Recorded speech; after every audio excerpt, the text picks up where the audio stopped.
بسم اللہ الرحمن الرحیم بسم اللہ الرحمن الرحیم واذکر فی الکتاب ابراہیم انہ کان صدیقا نبیّا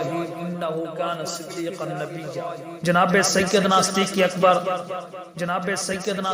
جیسی نسبت پیغمبر امت میں کسی کو نہیں ملی، جس طرح نبی کی نسبت جناب سیدنا صدیق اکبر کو ملی، پوری امت محمدیہ میں قیامت کی صبح تک ایسی نسبت کسی اور کو نہیں مل سکتی۔ دیکھیے نسبت محمد پہ دین قائم ہے، آسمان قائم ہے، دنیا قائم ہے، انبیاء کی نبوتیں قائم ہیں، رسولوں کی رسالتیں قائم ہیں، پیغمبروں کی پیغمبری قائم ہے۔ اسی نسبت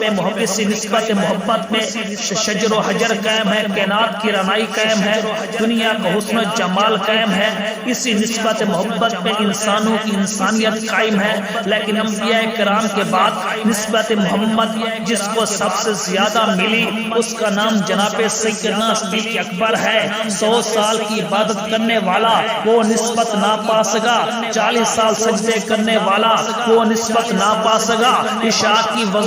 کے وضو سے تہجد پڑھنے والا وہ نسبت نہ پا سکا، امام وقت بن کر بھی وہ نسبت نہ پا سکا، پیر بن کر بھی وہ نسبت نہ پا سکا، ولی بن کر بھی وہ نسبت نہ پا سکا۔ پیر بنتے رہے نسبت پیغمبر ایسی نہ ملی، ولی بنتے رہے لیکن نسبت پیغمبر ایسی نہ ملی، کتب بنتے رہے لیکن نسبت پیغمبر ایسی نہ ملی، ابدال بنتے رہے لیکن نسبت پیغمبر ایسی نہ ملی، سلسلہ نقش بندیہ بنتا رہا، قادریہ بنتا رہا، چشتیہ بنتا رہا، سہروردی بنتا رہا، نسبت پیغمبر کو ملی ضرور لیکن ایسی نسبت جو جناب ابو بکر کو ملی نہ وہ نسبت ولی کو ملی، نہ وہ نسبت کتب کو ملی، نہ وہ نسبت ابدال کو ملی، بلکہ مجھے کہنے دو جو نسبت محمد ابو بکر کو ملی وہ جناب فاروق اعظم کو نہ ملی، وہ جناب عثمان علی کو نہ ملی، وہ جناب عثمان غنی کو نہ ملی، وہ جناب شیر خدا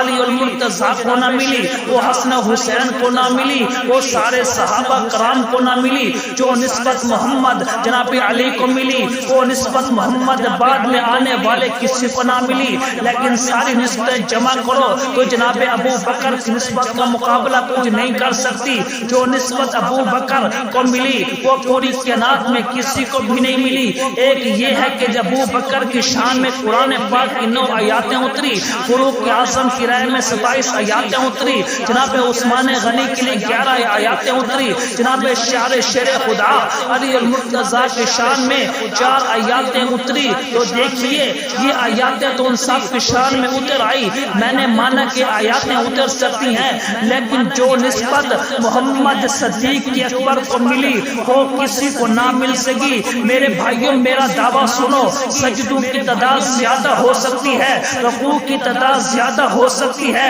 مکہ میں آنے والوں کی تعداد زیادہ ہو سکتی ہے، رونے والوں کی تعداد زیادہ ہو سکتی ہے، لیکن جو نسبت جناب سیدنا صدیق اکبر کو ملی اور وہ کسی کو حاصل نہیں ہو سکتی۔